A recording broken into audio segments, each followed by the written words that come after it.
Thank you for joining us today for the Do's and Don'ts webinar that we promised you. We would like to share some thoughts about the Do's and Don'ts when you're planning an international meeting. On the other side of the line, I have my colleague Hector Ruiz joining us from his office here in Chicago too. Hector is one of the owners of Exhibitions Cargo, which is the presenter of our webinar today. Exhibitions Cargo has over 8 years in the meetings market, offering shipping solutions as a customer broker. Hector will be joining us in the section of the presentation that has great info for you regarding that topic. To start laying some common ground, we would like to define what an international meeting or an international event is according to the Convention Industry Council. It's an event that draws a national and international audience. Typically, about 15% of the attendees reside outside the host country. Or it's an event that draws audience from 3 or more countries. In that, of the total of the meetings that originate in the U.S., 42% of those meetings will take place outside the U.S. And Mexico is one of the top destinations with the highest growth for the next 5 years.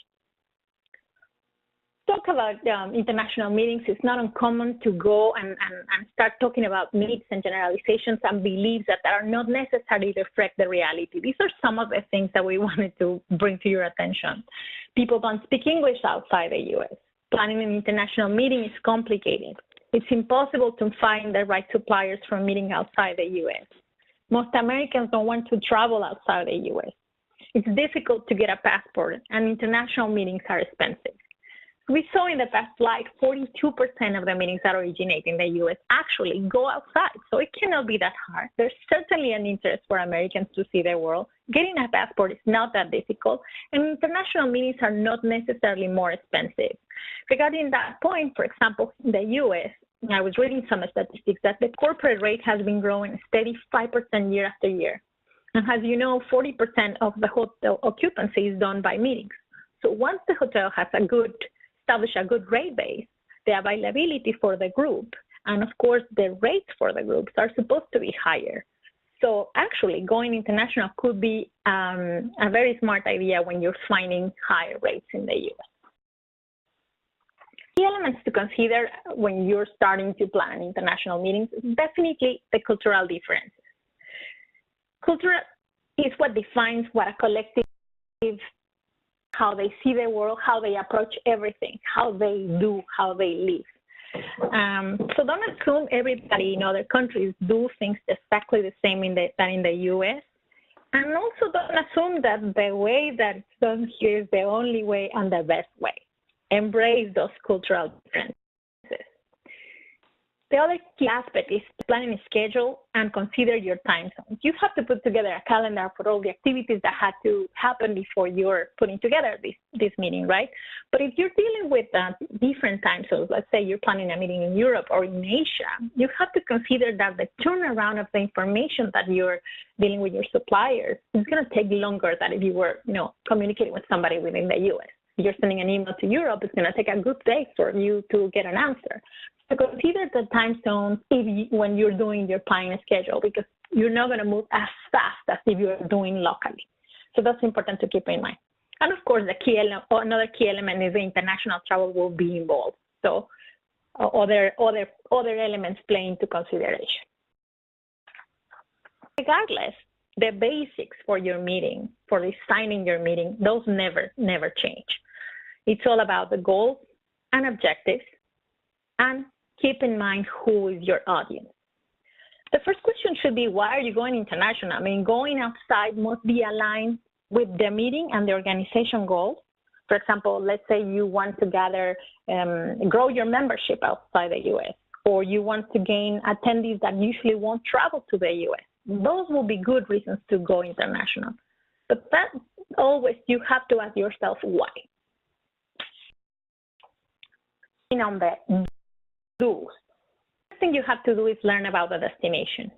Aspects such as immigration, visas, holidays, their VAT policy, protocol, currency, language, schedule. Those are some basic information, basic elements that will help you get a better understanding on the destination. and embrace the process. I mean, you're going to have to learn a little bit about this place, and learning is a good thing. Sometimes we complain that we do the same thing over and over. So this will be a great opportunity for you to spice up your meeting and learn how to, color with the local colors. There are great tools available to learn about the destination. MPI has a great tool for destinations that has that basic information and some of the cultural differences that you might encounter. But there are also great apps. There's one called Compare Cultures, UN Nation Stat. For GPS, the State Departments also have available amazing country briefs. And there's also a really good book that I probably you have heard in other conversations about international meetings, which is the book called Kiss, Bow, or Shake, that has great insight about different cultures. Another do is to get backup support for your contracts and understand that there are gonna be differences, perhaps in the cut-off days, in the deposits policy, even the wording might be a little bit different. So if you're dealing with property that are belong to a change, get some help from your NSO because they'll help you, navigate the contract. Also, when you're reading the contract, don't judge it. Try to revise the terms in terms of the negotiation that you have with the supplier and go from there. So don't try to judge it and say, well, this should read like this.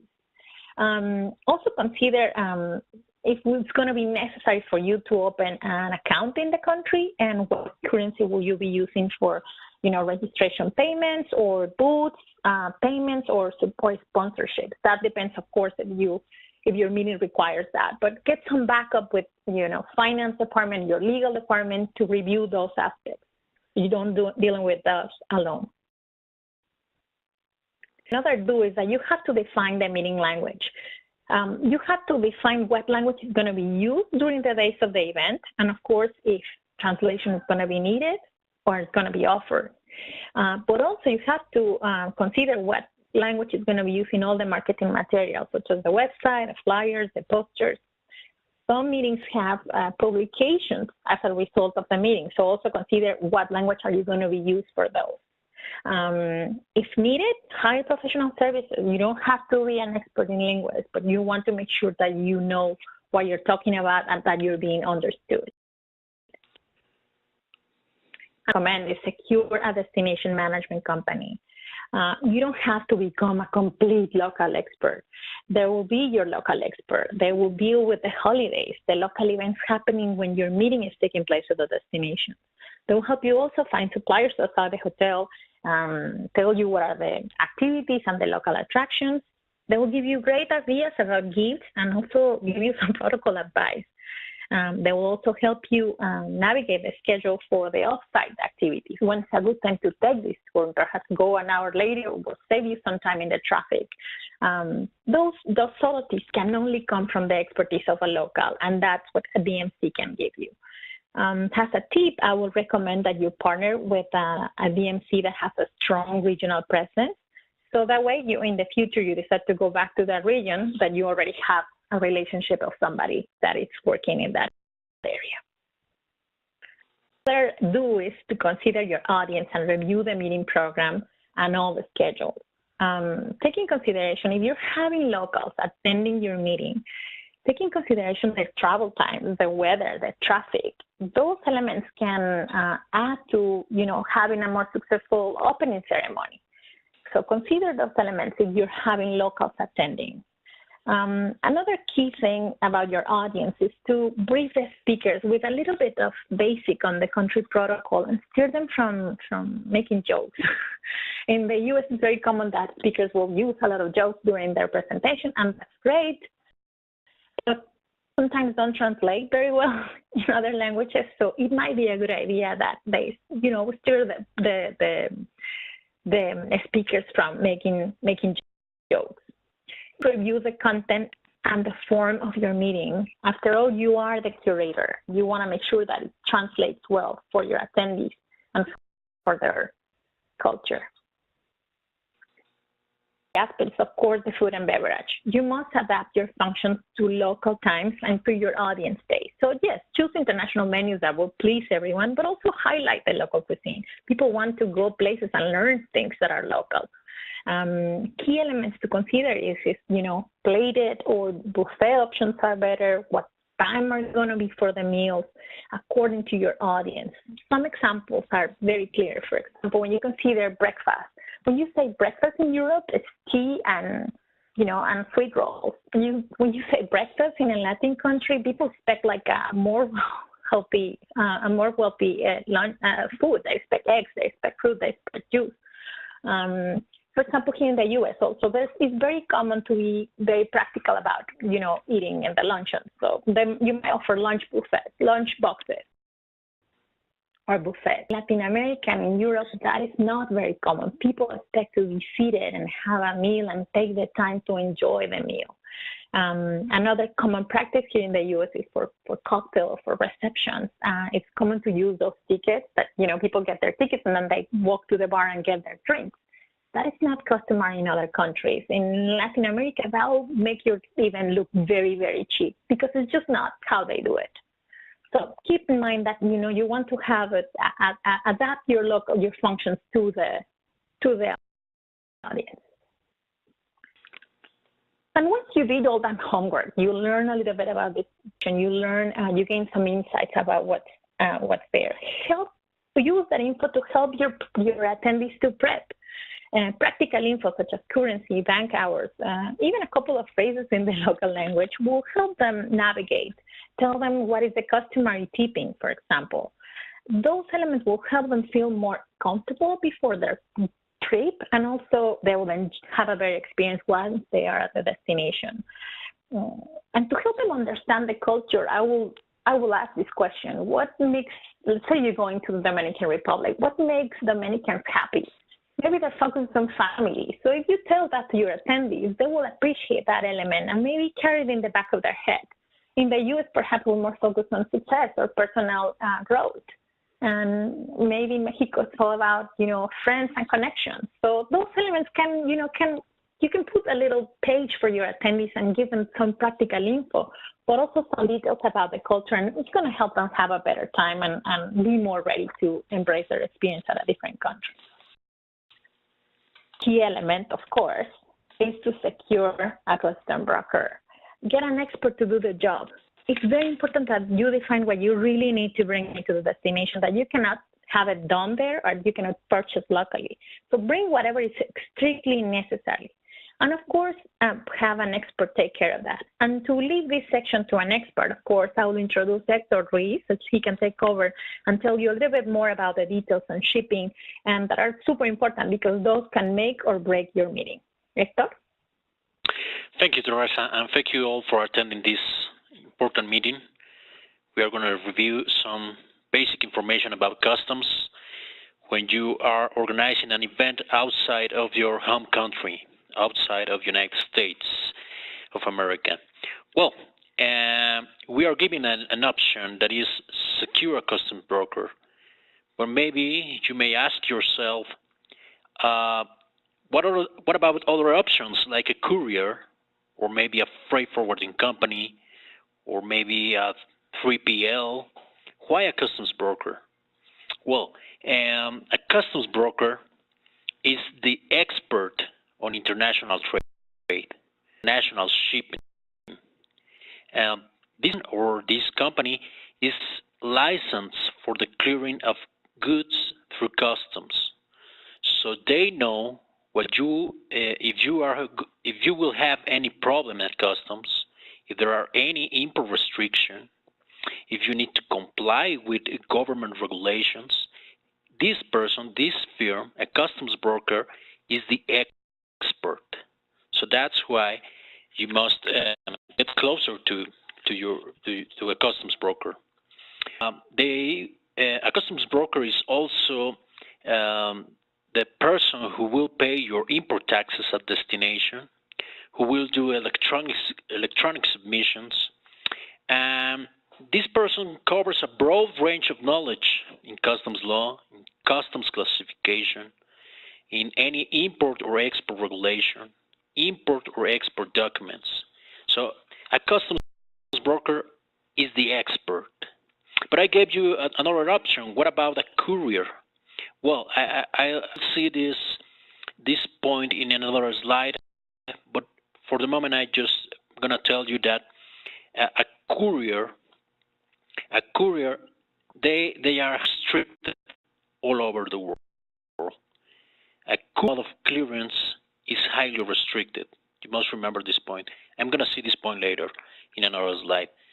But any other shipping company, like a freight forwarding company, they take care of booking a space in any by air freight or by ground transportation, but they just take care of booking a space for your cargo to ship internationally. They book space in a transportation, but they won't be responsible for clearing customs at destination. The person or the company that is responsible for clearing customs at destination is a customs broker. And what I would recommend is to use only one company responsible for the whole process, the whole logistics process. Next slide, please. Just 3 examples of a huge list. The first that a customs broker can give you is, for example, these are 3 giveaways that are very common for in meeting planners. Meeting planners used to give at their venues this kind of giveaways. For example, the first one is frisbee. It's very common. Well, this is a toy, and toys are regulated by many countries. Why? Because government is in charge of protecting consumers, and they are protecting consumers from that are not well done. And for example, natural fibers can spread pests in the case of the beach bag, or suntan lotions. They have no oil, they will require an import permit. Next slide, please.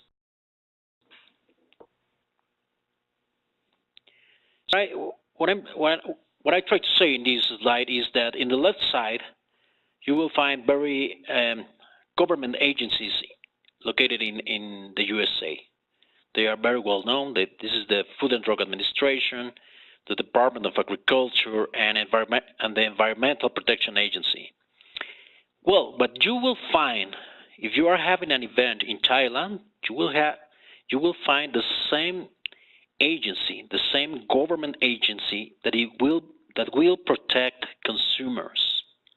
So in the right side, you will find the Thailand Department of Agriculture. In the right side, you will find the French Environmental Protection Agency. And for example, in Mexico, you will find COFEPRIS, that is similar to the Food and Drug Administration. They are regulating imports. They are protecting consumers. Next slide, please.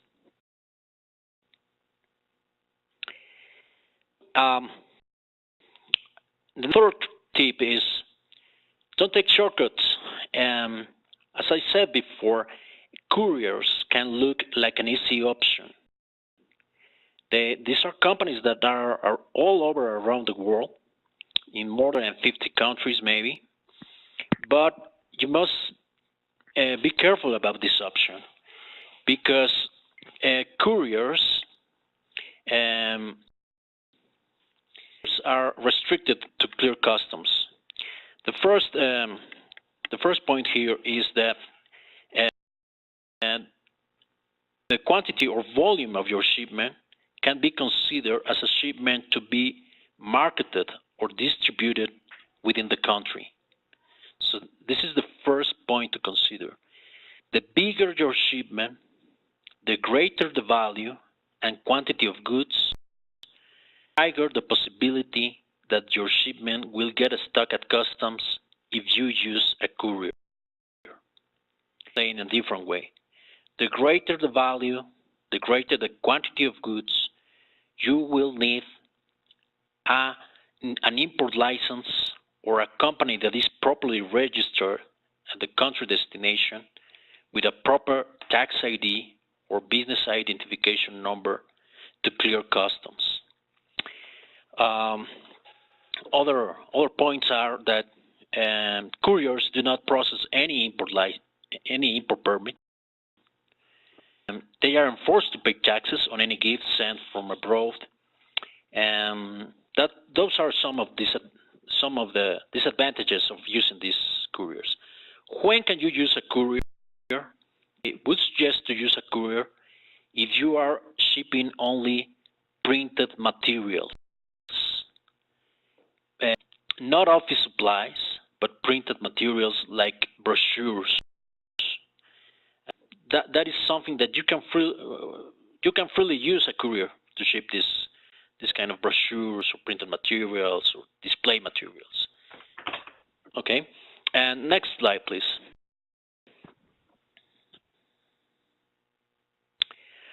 Well, the scheme speaks for itself. Try to remove overnight from your mind. International transit times are longer than domestic ones. Here you can compare, for example, transit time by air freight is 2 days.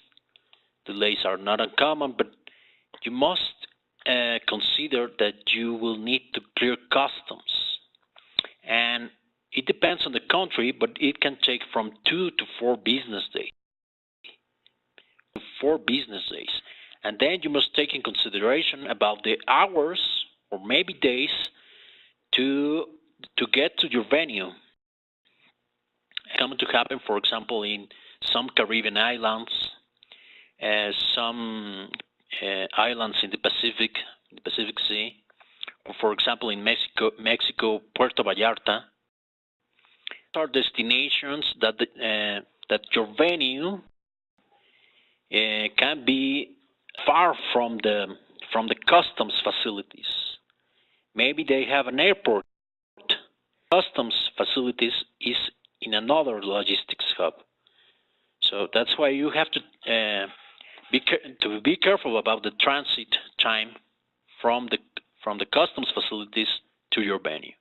Next slide, please. Well, I don't know if this is funny, but this is what is going to happen, that may happen to your boxes, to our boxes, when they go to our venue, to the hotel. Our boxes will get bounced, rattled, stacked during the freight. So why am I saying this? Next slide, please. Because insurance is very important. But the most important thing is packaging. Packaging is key. So if you send me an email, you will learn more about the double boxing method, how to pack your gifts and giveaways in the correct way. When do you need to get approved by the IPPC if you are shipping wooden boxes, wooden cases? We will let you know how to get cushioning material and environmentally friendly.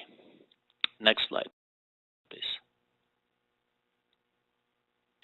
So, it's in Chicago, but we use several logistics hubs, one in Miami to get to the Caribbean and Latin America. We use San Diego to reach Los Cabos in Mexico and Puerto Vallarta. From California also, we reach all Asia.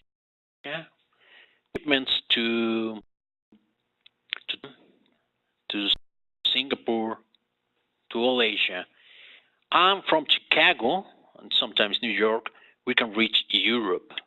If you are having your event in France, in Spain, in Greece, you can use our services from Chicago or New York. What are some of the companies that we are helping their destinations? For example, AMIA, ITA, Midwest, GNR, and BCD. We are top meeting destinations in the world. Next slide, please. You can find us. We'll be glad to serve you. And just in summary, what you can find in Exhibitions Cargo is a guarantee that your shipment will be cleared from customs at destination. Remember, it's very easy to ship out of the United States. What is difficult is to clear customs at destination. This is something that we do. We do all the legwork for you so you can concentrate on your core business, that is curating your event. Thank you. But I think you touched base in some key elements that are really important to eliminate that headache. I mean, what a horrible situation to be already, everybody's ready, you took care of everything, and then, you know, the materials or the equipment that is going to be used for the speaker to present is not there. I think you should every single time use an expert. Thank you, Hector. And I guess the final would like to add to this presentation is to have a contingency plan for your meeting. This is super important. But when you're traveling international, travel can be interrupted, and you want to have a plan B in case that happens. 5 basic actions that involve, for example, the venue, to communicate with the attendees and to communicate with the meeting staff. If you have somebody in the office that's staying, have somebody to help you communicate, to help you activate the plan. That is perhaps not traveling and is going to be like, you know, the headquarters to help you disseminate information if the travel gets interrupted. And as a tip, you can ask your DMC to communicate with the local consulate and let them know that your event will take place there.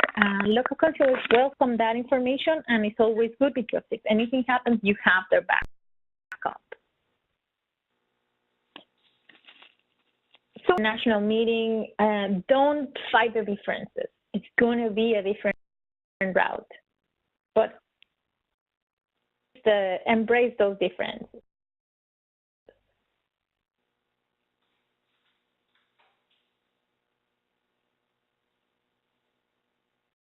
Put the same meeting that you have been making here in the U.S. and put it in another venue that happens to be in another country. Get local, learn something about the destination and highlight what is local. People want to travel and see what's in that place. Bring it to your meeting. Make it part of your meeting. Don't stress. Hang on. You're an expert. This is what you do for a living. Having an international meeting is just a great opportunity for you to learn and to grow in your career. We want to thank everybody for your attention. This PowerPoint can be downloaded in the landing page, or if you contact us, we'll be happy to send it your way if you have any issues downloading it.